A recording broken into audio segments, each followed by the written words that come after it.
नमस्कार, स्वागत है आप सभी का। मैं हूं आपके साथ कुमार कुणाल धीरज। इस वक्त की बड़ी खबर से शुरुआत करते हैं जो महाराष्ट्र से आ रही है, जहां मंत्रिमंडल विस्तार को लेकर आज दिल्ली में चर्चा हो सकती है। मुख्यमंत्री देवेंद्र फडणवीस और अजीत पवार इस बाबत दिल्ली पहुंच चुके हैं। तो यह बड़ी खबर आपको बता रहे हैं महाराष्ट्र की सियासत से जुड़ी हुई, जहां अब मंत्रिमंडल के विस्तार को लेकर मंथन शुरू होगा और दिल्ली में चर्चा होगी। इसके लिए महाराष्ट्र के सीएम देवेंद्र फडणवीस और उप मुख्यमंत्री अजीत पवार भी दिल्ली पहुंचे हैं। डिप्टी सीएम एकनाथ शिंदे हालांकि नहीं पहुंचे, वह दिल्ली नहीं आए हैं। गृह मंत्रालय को लेकर शिंदे नाराज माने जा रहे हैं और संभवतः इसीलिए वह दिल्ली नहीं आए हैं। सीएम देवेंद्र फडणवीस और अजीत पवार अमित शाह से मिलकर चर्चा करेंगे और शनिवार को संभवतः यह मंत्रिमंडल विस्तार हो सकता है। महाराष्ट्र में सत्ता गठन के 6 दिन बीत जाने के बाद भी अभी तक कैबिनेट विस्तार नहीं हो सका है। ऐसी चर्चा है कि अकाउंट शेयरिंग पर असहमति के कारण विस्तार रुका हुआ है। इस बीच मुख्यमंत्री फडणवीस और उप मुख्यमंत्री पवार दिल्ली पहुंचे हैं। इन दोनों नेताओं की आज रात दिल्ली में बीजेपी के वरिष्ठ नेताओं के साथ एक अहम बैठक होने की संभावना है। हमारे संवाददाता सरबजीत सोनी हमारे साथ फोन लाइन पर जुड़ चुके हैं, उनसे बातचीत करेंगे। सरबजीत, तो आखिरकार महाराष्ट्र की जो ऊहापोह की स्थिति है वह किसी भी तरीके से थमने की नाम नहीं ले रही है। हमने देखा काफी दिनों तक सीएम के चेहरे पर सस्पेंस, जब वह सुलझा तो अब मंत्रिमंडल विस्तार को लेकर एक सस्पेंस। एकनाथ शिंदे नहीं पहुंचे हैं दिल्ली, क्या कुछ है पूरा माजरा? क्या होम मिनिस्ट्री नहीं मिलेगी या नहीं मिलने की वजह से ही वह दिल्ली नहीं पहुंचे हैं? जिस तरह से मंत्री पद के बंटवारे को लेकर तमाम दांव पे लगा हुआ था, जिसमें कल देर रात जो देवेंद्र फडणवीस और अजीत पवार दिल्ली पहुंचे थे। हालांकि जो मंत्री पद की जो सूची है वो पूरी तरह से तैयार हो चुकी है, केंद्र को दिया गया है। इस पर बैठक होगी, इसके बाद ही पूरा जो है मंत्री पद किसे कितना मंत्रालय दिया जाए वो क्लियर हो पाएगा। हालांकि 20 जो मंत्री पद है वो बीजेपी के पास रहेगा। एकनाथ शिंदे की नाराजगी है, जिसको देखते हुए उनके पास 13 मंत्री पद देने का जो है वो जो है सिफारिश की गई है। 13 मंत्री पद जो है एकनाथ शिंदे पार्टी को दिया जाएगा। एनसीपी के पास 10 मंत्री पद रहेंगे। तो पूरी तरह से बंटवारे का जो है फॉर्मूला तय हो चुका है।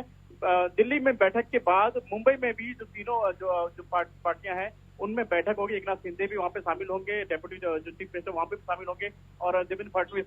तो तीनों में बैठक की जाएगी, वर्षा बंगले में बैठक होगी। बैठक के बाद थोड़ी देर निर्णय लिया जाएगा कि किसे कितना मंत्री पद मिलता है। गृह विभाग को लेकर शिंदे नाराज है, ऐसा बताया जा रहा है। अब मंत्री पद मिलने के बाद जो गाइडिंग मिनिस्टर है उस पर भी सबकी नजर बना हुआ है। थाने में जो गाइडेंस मिनिस्टर रहेंगे वो एकनाथ शिंदे रहेंगे और वहीं बीजेपी की तरफ से भी मांग की गई है कि गाइडेंस मिनिस्टर बीजेपी पार्टी में जाना चाहिए। तो होम मिनिस्टर को लेकर, गृह विभाग को लेकर और गाइडेंस मिनिस्टर को लेकर तमाम अटकलें हैं। आज ये शाम तक बताया जा रहा है कि ये स्थिति साफ हो जाएगी, किसे कितना मंत्री पद मिलेगा और गृह विभाग किसके पास रहेगा। ठीक है, बहुत शुक्रिया सरबजीत हमारे साथ जुड़ने के लिए, बातचीत करने के लिए। और इस बीच उत्तराखंड से एक बड़ी खबर आ रही है, जहां मुख्यमंत्री पुष्कर सिंह धामी की अध्यक्षता में एक बड़ी बैठक हुई है। उत्तराखंड में सीएम आवास में बैठक को लेकर बातचीत हो रही थी, लेकिन उत्तराखंड आवास नीति को इस बाबत अब मंजूरी मिल चुकी है। धामी कैबिनेट की बैठक में कुल 22 बिंदुओं पर चर्चा हुई है। उत्तराखंड कैबिनेट की मीटिंग में आवास नीति को मंजूरी मिल गई है। वहीं आर्थिक रूप से कमजोर वर्ग की सीमा को 5 लाख तक बढ़ाया गया है। बुधवार को हुई कैबिनेट बैठक में 22 बिंदुओं पर चर्चा हुई। कैबिनेट ने अहम निर्णय के तहत 30 जून और 31 दिसंबर को सेवानिवृत्त होने वाले कार्मिकों के पेंशन की गणना के लिए उन्हें एक नोशनल वेतन वृद्धि दी जाएगी। तो यह बड़ी खबर उत्तराखंड से, जहां धामी कैबिनेट की मीटिंग और कुछ अहम प्रस्तावों पर मुहर लगी है। जो वेतन वृद्धि की बात हुई है उसमें उन्हें पद के अनुरूप पूरी पेंशन मिल सकेगी, ऐसी बात सामने आई है। राज्य के विभिन्न कर्मचारी संगठन इसकी लंबे अरसे से मांग कर रहे थे। तो सहयोगी योगेश सेमवाल हमारे संवाददाता जुड़ चुके हैं, उनसे फोन लाइन पर हम बातचीत करेंगे। योगेश, यह जो एक अहम मीटिंग हुई है कैबिनेट में, इनमें कुछ ऐसे प्रस्तावों पर, ऐसी जो बातें हैं निकलकर सामने आई है, खास तौर पर पेंशन की जो लंबे समय से मांग की जा रही थी उस पर मुहर लगी है। इसके और क्या क्या हाइलाइट्स हुए और इनसे किन किन लोगों को कितनी कितनी दूर तक इसका असर मिलेगा, फायदा मिलेगा और किन किन कुल प्रस्तावों पर मुहर लगी है, विस्तार से बताइए।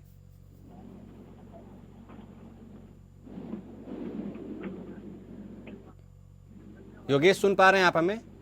आपकी आवाज सही से नहीं। जी योगेश, दोहरा देता हूं सवाल। जो धामी कैबिनेट की अहम बैठक हुई है, इसमें कुछ अहम प्रस्तावों पर मुहर भी लगाई है, खासकर पेंशन को लेकर जो एक बहुप्रतीक्षित मांग थी। इसके अलावा और कौन कौन से ऐसे प्रस्ताव हैं जो पास किए गए और इसके क्या दूरगामी प्रभाव होंगे? बिल्कुल, आपको बताना चाहेंगे कि एक महत्वपूर्ण कैबिनेट बैठक की अगर बात करें, 22 जो प्रस्ताव है उनमें कैबिनेट की मोहर लगी। सभी जो मंत्री हैं उन्होंने मुख्यमंत्री के साथ हाँ में हाँ मिलाते हुए इन प्रस्तावों को पास किया। और इसमें 2-4 ऐसे मुद्दे हैं जो बहुत महत्वपूर्ण है। एक तो उत्तराखंड आवास नीति से जुड़ा हुआ है, जिसमें ये कहा गया था कि पहले जो 80 पिछड़ा परिवार होते थे, उन लोगों को जो घर मिलते थे तो उन्हें दिखाना पड़ता था कि हमारी जो आय है वो साल की 3 लाख रुपए है, यानी उन्हें वो घर मिल पाते थे। लेकिन अब उसको बढ़ाकर 5 लाख कर दिया, यानी कि अगर किसी की आर्थिक जो 5 लाख रुपए साल में कमा रहा है तो उसे भी वो घर मिलेंगे। 9 लाख रुपए का मकान उन्हें मिलेगा, जिसमें 2 लाख रुपए की सब्सिडी भी मिलेगी। एक ये बहुत महत्वपूर्ण था। इसके साथ ही कर्मचारी संगठन, जिस तरह से आपने कहा था कि उनके रिटायरमेंट को लेकर भी एक चीज चलती थी कि उन्हें कई लाभ नहीं मिल पाते थे। 30 जून को और 31 दिसंबर को जो कर्मचारी रिटायर होते थे तो उन्हें उनको प्रमोशन तो जरूर उनको दिखा दिया जाता था, लेकिन उनको कई तरह के लाभ नहीं मिल पाते थे। तो इस वजह से उसको भी अब संशोधित कर दिया गया है और उसको भी अच्छे से अब किया जाएगा। इसके साथ ही अगर बताएं तो चिकित्सा संघ की एक स्पेशलिस्ट डॉक्टरों की मांग थी, उसको भी इस कैबिनेट बैठक में लाया गया। ये मांग एक थी कि एक समय में जो इंक्रीमेंट जो है उन्हें दिया जाता था, क्योंकि जो पहाड़ी क्षेत्र है वहाँ पे जो डॉक्टर स्पेशलिस्ट हैं उन्हें इंक्रीमेंट दिया जाता था, लेकिन 2016 के बाद वो इंक्रीमेंट मिलना उन्हें लगभग बंद हो गया था। तो उसे भी अब कर दिया कि इंक्रीमेंट अब उन्हें मिलेगा, जो भी 2021 तक है उन सबको अब इंक्रीमेंट मिलेगा। इसके साथ ही जो ट्रांसजेंडर है, ट्रांसजेंडर के लिए भी जो है पर्सनल कल्याण बोर्ड बनाया गया है। इसके साथ ही उत्तराखंड की नाशपाती को, जो सी ग्रेड की नाशपाती है, उसका समर्थन मूल्य बढ़ा दिया गया है। महिला सशक्तिकरण जो विभाग है उसका आंगनबाड़ियों की जो चयनित नियमावली है उसको अनुमोदित कर दिया गया है। इसी तरह से जो उत्तराखंड परिवहन विभाग है वो 100 नई बसें कर देगा और इसमें जो ब्याज होता है वो ब्याज अब प्रदेश सरकार देगी, यानी कि सिर्फ मूल जो है वो जो परिवहन विभाग है उसको देना होगा, बाकी ब्याज जो है वो प्रदेश सरकार देगी। इसी तरह से मुद्दे जो है वो सामने आए थे। ठीक है, बहुत धन्यवाद योगेश आपका हमारे साथ जुड़ने के लिए और विस्तार से बातचीत करने के लिए। मुख्यमंत्री योगी आदित्यनाथ बस्ती के कर्मा देवी शैक्षणिक संस्थान पहुंचे। संस्थान के 15वें स्थापना दिवस पर उन्होंने बधाइयां दी है। संस्थान के संस्थापक रिटायर्ड आईएएस और वर्तमान में उत्तर प्रदेश अधीनस्थ सेवा चयन आयोग के अध्यक्ष ON सिंह को उन्होंने बधाई दी। सीएम ने कहा कि बस्ती कभी अवध प्रांत का हिस्सा हुआ करता था और राजा दशरथ ने भी पुत्रेष्ट यज्ञ बस्ती की धरती पर किया, जिसके बाद भगवान राम का जन्म हुआ। महर्षि वशिष्ठ ने भी अपना आश्रम बस्ती की धरती पर बनाया। भगवान राम ने हमें प्रेरणा दी कि व्यक्ति कितना भी यदि धन प्राप्त कर ले, लेकिन तब तक वह अधूरा है जब तक वह अपनी माँ और मातृभूमि के प्रति कृतज्ञता ज्ञापित न करे। मैं धन्यवाद देता हूं ओम नारायण सिंह का, जिन्होंने माँ की स्मृतियों को इस समूह के रूप में स्थापित किया और आज बड़ी संख्या में गरीब बच्चों को अच्छी शिक्षा मिल रही है। सीएम योगी आदित्यनाथ ने कहा कि राष्ट्रीय शिक्षा नीति में स्किल डेवलपमेंट पर ज्यादा फोकस है। कोई भी नौजवान जब अपने संस्थान से पढ़ाई पूरी कर बाहर निकलता है तो अपने आप को असहाय महसूस न करे, बल्कि उसको विश्वास हो कि वो अपने पैरों पर खड़ा है। लेकिन इसके लिए अच्छा होगा कि हम उन बच्चों को दुनिया की तमाम भाषाओं के बारे में जनरल जानकारियां दें, ताकि उनको पता चल सके कि किस देश और प्रदेश में उसके स्किल की डिमांड है। इसके लिए हमें बच्चों को दुनिया की भाषाओं के बारे में और अन्य सामान्य बातों को बताना होगा, उन्हें पढ़ाना होगा। भारत की सभी भाषाएं एकता की प्रतीक हैं। सभी भाषाओं के बारे में सामान्य रूप से पढ़ाया जाना चाहिए, ताकि बच्चा पढ़कर किसी भी राज्य में जाए तो वहाँ की भाषा का उसे ज्ञान हो। इन सभी भाषाओं की जननी संस्कृत है। अगर थोड़ा सा प्रयास करेंगे तो देखेंगे कि एक भारत श्रेष्ठ भारत का सपना साकार होगा। और जब दुनिया के किसी देश में जाएंगे तो वहाँ की भी मैपिंग हमारे दिमाग में होगी, उनके यहाँ कितने स्टाफ की नर्सिंग में और कितने अन्य ट्रेड में जरूरत है। यूपी के कुशीनगर में कुशीनगर महोत्सव का आयोजन हो रहा है। आयोजन के दूसरे दिन तैराकी प्रतियोगिता और सांस्कृतिक कार्यक्रमों के आयोजन किए गए। राजा पाकड़ के हनुमान सरोवर में आयोजित जिला स्तरीय तैराकी प्रतियोगिता में सीनियर वर्ग के हिट मुकाबलों में बेस्ट टाइमिंग वाले 6 तैराकों के बीच फाइनल मुकाबला हुआ। इनमें देवानंद ने प्रथम, पिंटू ने द्वितीय और विराट ने तीसरा स्थान प्राप्त किया। इसी प्रकार जूनियर वर्ग के हिट मुकाबलों में बेस्ट टाइमिंग वाले 6 तैराकों में अंशु मदेशिया ने प्रथम, विशाल ने द्वितीय और आयुष ने तीसरा स्थान प्राप्त किया। बालिका वर्ग में प्रिया चौहान ने प्रथम स्थान, दीपिका कन्नौजिया ने द्वितीय स्थान और सौम्या चौहान ने तीसरा स्थान प्राप्त किया। सभी जीते हुए प्रतिभागियों को महोत्सव समिति के अध्यक्ष और एपीएन न्यूज चैनल के मैनेजिंग एडिटर विनय राय ने मेडल और नगद पुरस्कार देकर सम्मानित किया। वहीं शाम को सांस्कृतिक कार्यक्रम के दौरान सुर संग्राम विजेता वीरेंद्र भारती के लोकगीत और सोहर गीत से लोग मंत्रमुग्ध हो गए, तो शिवा मैन टीम द्वारा आयोजित राधा कृष्ण रासलीला और फूलों की होली देख दर्शक झूमते नजर आए। महोत्सव के दूसरे दिन आयोजित सांस्कृतिक संध्या में बतौर अतिथि एमएलसी रतनपाल सिंह और विनय राय शामिल हुए। रतनपाल सिंह ने इस आयोजन को लेकर आयोजन समिति की खूब प्रशंसा की। तीसरे दिन सेवरही के शिवा घाट पर नदी पूजन और सांस्कृतिक संध्या का आयोजन होगा। वो सरकारी नहीं, आपका आयोजन है। सड़क बन रहा है तो सिर्फ ये कह के संतोष मत करिए ठेकेदार बड़ा लूट रहा है। आपका काम है, आपका दायित्व है। अगर गलत हो रहा है तो आप उसको रोकिए। कोई जरूरी नहीं है कि नेताजी आएंगे तभी रोकेंगे, उस सड़क पे आपको चलना है। वैसे ही जब कृषि मेला लग रहा है तो जो भी खेती में इन्वॉल्व होता है, कार्यक्रम को जीतने का काम इन्होंने किया है।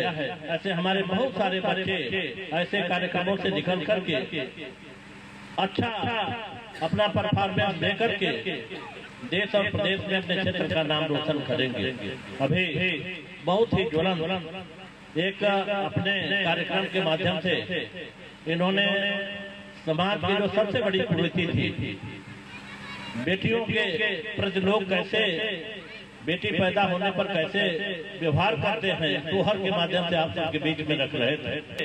कोई भी बेटी शिक्षा से वंचित ना हो, कोई भी बेटी शादी से वंचित ना हो, किसी संस्कार से वंचित ना हो। इसलिए देश और प्रदेश की सरकारें बेटियां ही नहीं, समाज के सभी वर्गों के लिए अच्छा कार्य कर रही हैं, क्योंकि इतना अच्छा इनका कार्यक्रम हो रहा है।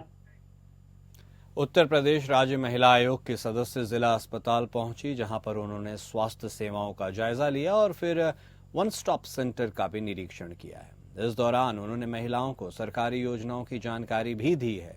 उत्तर प्रदेश राज्य महिला आयोग की सदस्य सुनीता सैनी में अपने दलबल के साथ अपने घोषित कार्यक्रम के तहत पहले तो वह जिला अस्पताल पहुंची, जहां पर उन्होंने महिलाओं के वार्ड में स्वास्थ्य सेवाओं का जायजा लिया और फिर कुछ इसी तरह वन स्टॉप सेंटर में दाखिल होकर निरीक्षण किया। कार्यक्रम पहले से घोषित था, लिहाजा उनके इस दौरे के दौरान सभी कर्मी भी अलर्ट मोड पर नजर आए। मुख्यमंत्री सामूहिक विवाह योजना के अंतर्गत सामूहिक विवाह समारोह आयोजन राजकीय औद्योगिक प्रशिक्षण संस्थान आईटीआई मैदान प्रकाश नगर में आयोजित किया गया।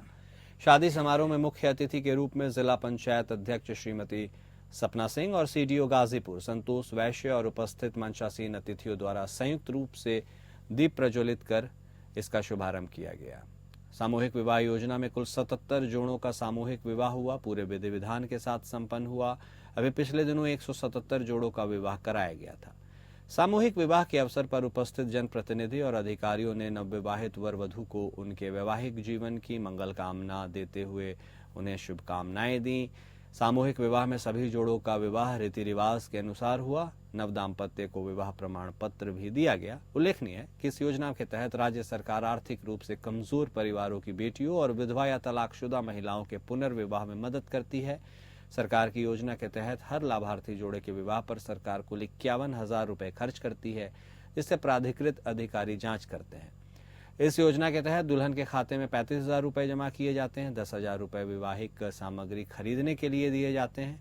आयोजन के लिए 6,000 रुपए दिए जाते हैं। बता दें कि इस योजना के तहत 2 लाख रुपए सालाना आयु सीमा के अंदर आने वाले सभी वर्गों के परिवारों को इस योजना में शामिल किया जाता है।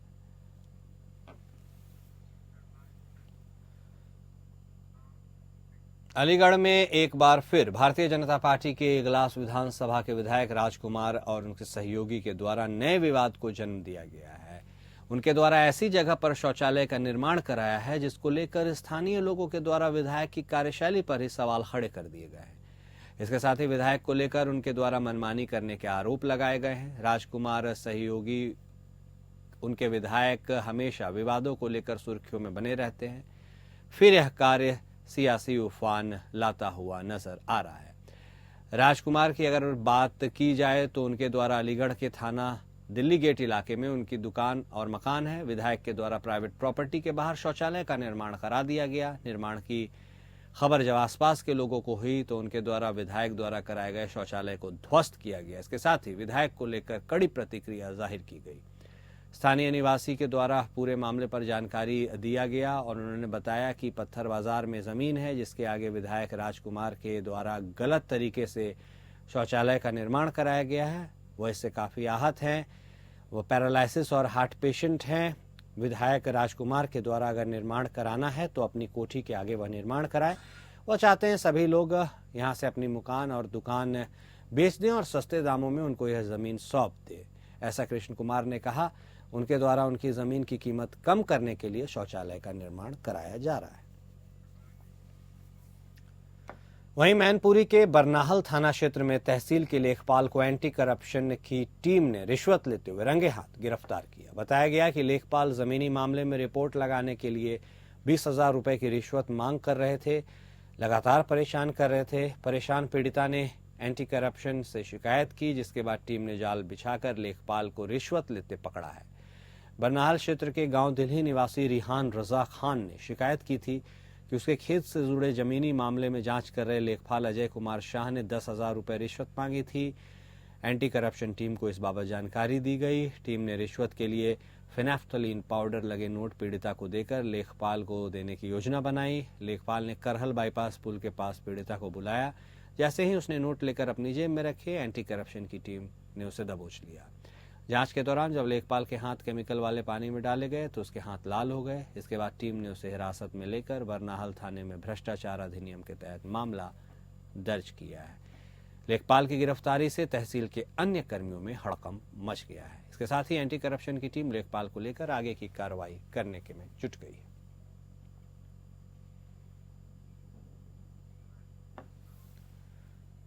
वहीं बुंदेलखंड के महोबा जिले में दैवीय आपदाओं के बाद प्रशासनिक आपदा से परेशान किसानों के सब्र का बांध अब जवाब देने लगा है। सरकारी मूंगफली खरीद केंद्र पर किसानों की फसल ना खरीदने से नाराज किसानों ने झांसी मिर्जापुर राष्ट्रीय राजमार्ग 339 पर जाम लगा दिया।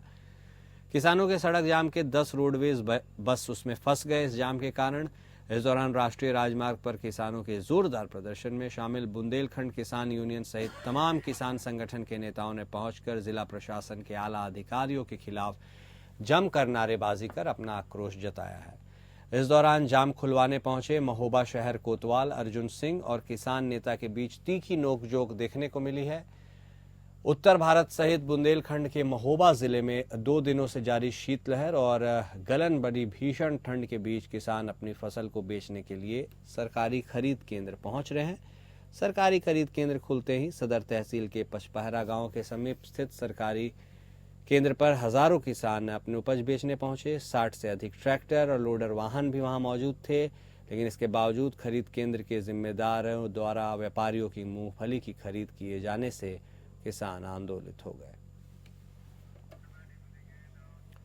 वहीं छत्तीसगढ़ के मुख्यमंत्री विष्णुदेव साय ने छत्तीसगढ़ के प्रथम स्वतंत्रता संग्राम सेनानी शहीद वीर नारायण सिंह की 167वीं पुण्यतिथि पर उन्हें श्रद्धा सुमन अर्पित करते हुए कहा कि इतिहास में वही याद रखे जाते हैं जो कठिन परिस्थिति में अपने लोगों के साथ खड़े होते हैं।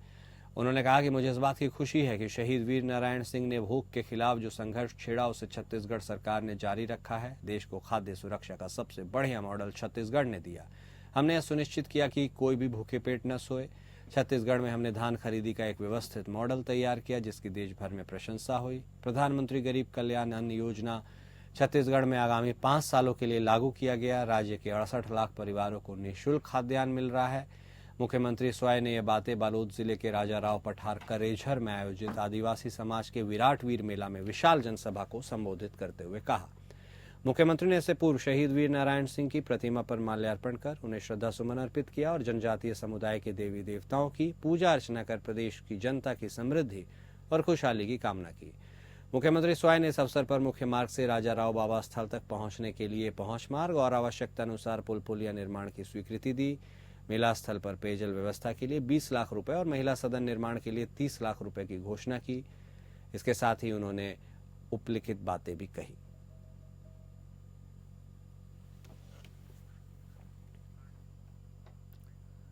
प्रदेश युवा कांग्रेस के प्रदेश अध्यक्ष मितेंद्र दर्शन सिंह मंगलवार को नर्मदापुरम पहुंचे। उन्होंने सबसे पहले सेठानी घाट पहुंचकर मां नर्मदा के चरणों में श्रीफल भेंट कर नमन किया। उसके बाद स्थानीय नर्मदा गार्डन में आयोजित कार्यक्रम में कार्यकर्ताओं से मुलाकात कर पत्रकारों से स्थानीय मुद्दों पर चर्चा की। प्रदेश अध्यक्ष ने बताया कि 16 दिसंबर को भोपाल में होने जा रहे प्रदेश कांग्रेस कमेटी की विधानसभा घेराव को लेकर पूरे प्रदेश दौरे पर है। विधानसभा चुनाव, लोकसभा चुनाव में जनता से किए गए वादों को बीजेपी पूरा करने में नाकाम है। प्रदेश भर में हर वर्ग का व्यक्ति परेशान है। युवाओं के पास रोजगार नहीं, प्रदेश में कानून व्यवस्था लचर है, महिला संबंधी अपराध बढ़ते जा रहे हैं, भ्रष्टाचार फैला हुआ है, सत्ता निरंकुश है। ऐसे हालत में विपक्ष सरकार को जगाने के लिए 16 दिसंबर को विधानसभा का घेराव करेगी, जिसके लिए युवा साथियों को पूरी ताकत के साथ भोपाल पहुंचना है। उन्होंने कहा कि जल्द जिले के 2 आवासीय प्रवास पर वह रहेंगे 2 दिन के लिए और बैठकर जिले की व्यवस्था और अन्य आवश्यक मुद्दों पर चर्चा करेंगे और इसके साथ एक बड़े आंदोलन की रूपरेखा रचेंगे।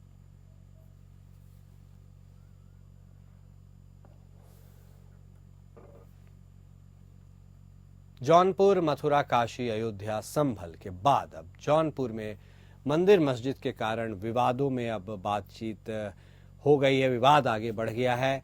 ताज़ा मामला अटाला मस्जिद के अटला माता मंदिर का है। मामले में 10 दिसंबर यानी मंगलवार को अटाला मस्जिद के अमीन सर्वे यानी पैमाइश को लेकर पुलिस सुरक्षा की मांग पर दीवानी न्यायालय में सुनवाई हुई, जिस पर कोर्ट ने दोनों पक्षों की सुनवाई के बाद 16 दिसंबर की तारीख मुकर्रर की है।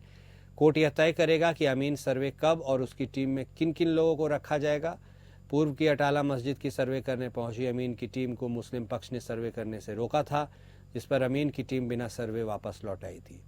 दूसरी ओर अटाला मस्जिद पक्षकार कोई मुकदमा न चलाया जाए, इसके लिए हाईकोर्ट में एक याचिका उन्होंने दायर किया है, जिस पर 9 दिसंबर की तारीख पर सुनवाई होनी थी, लेकिन कोर्ट के न बैठने की वजह से अभी अगली तारीख नहीं मिली। महाराष्ट्र के परभणी में संविधान के अपमान को लेकर कल से चल रहे विरोध प्रदर्शन के बीच हिंसा भड़क गई।